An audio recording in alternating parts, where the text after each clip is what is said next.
नमस्कार, स्वागत आहे तुमचे प्रणय डेली जॉयमध्ये. इथे ना मी आज सकाळीच उठले होते कारण मला आज थालीपीठ बनवायची होती आणि मला लवकर उठूया कारण भाजीपोळी जरा लवकर होती पण थालीपीठ बनवायला जरा उशीर लागतो, त्यामुळे मग मी लवकर उठले होते. आणि मी उठले म्हणून लगेच प्रणयला हे कळतं आणि त्याची रडरड चालू असते, मम्मी झोपना झोपना म्हणून.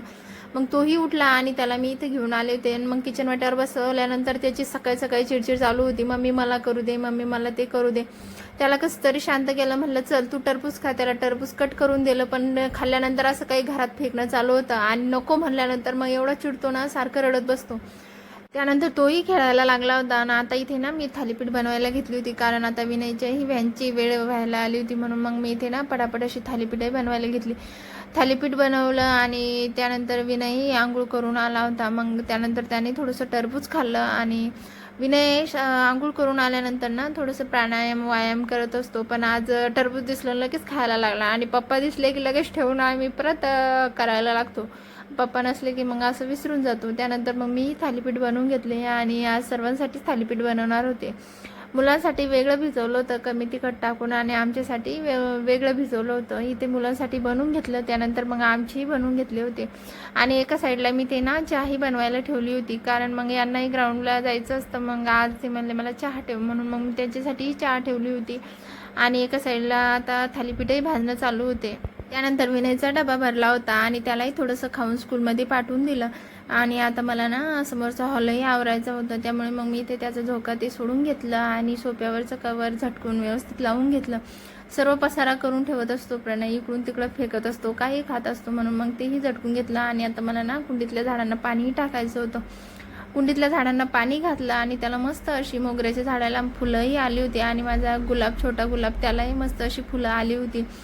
त्यानंतर मला आता ना घरातलं रात्रीची भांडी तशीच लावायची राहिली होती, म्हणून मग मी तेही लावायला घेतले होते. सर्व भांडे लावून घेतले.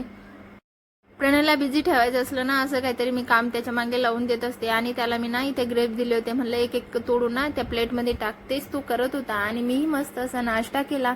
नाश्ता केल्यानंतर प्रणयही झोपेतून उठला होता. दुपारी उठल्यानंतर मी त्याला ना इथे टरबूज दिलं होतं कारण त्याला आज काही जेवण करायचं नव्हतं. टरबूज दिल्यानंतर आम्हाला फक्त टरबूज खायचं असतं, म्हणून मग मी त्याला टरबूज दिलं, टरबूज खाल्ला. आणि संध्याकाळच्या वेळेला ना मी त्याला ना ग्राउंडला घेऊन आले होते. ग्राउंडवर आल्यानंतर आज त्याला ना माती खेळायची होती, म्हणून त्याने ना तिथंच पडलेले झाकणंही जमा केले आणि त्याच झाकणामध्ये मातीही खेळत होता. माती खेळून झाली आणि मग आता त्याला ना ते ग्राउंड अबाउट खेळायचं होतं, मग तेही तो खेळला.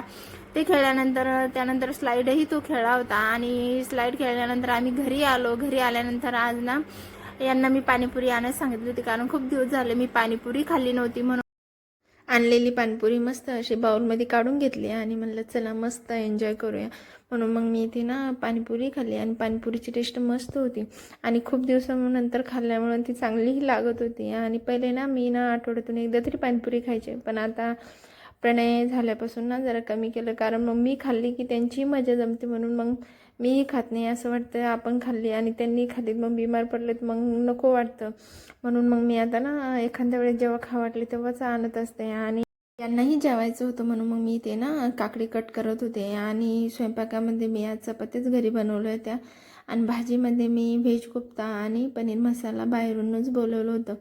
यांना मस्त असं जेवायला दिलं आणि आम्ही सर्वांनी जेवण केलं. चला तर मग आजचा व्लॉग इथेच एंड करते. भेटूया नेक्स्ट व्लॉगमध्ये, तोपर्यंत बाय.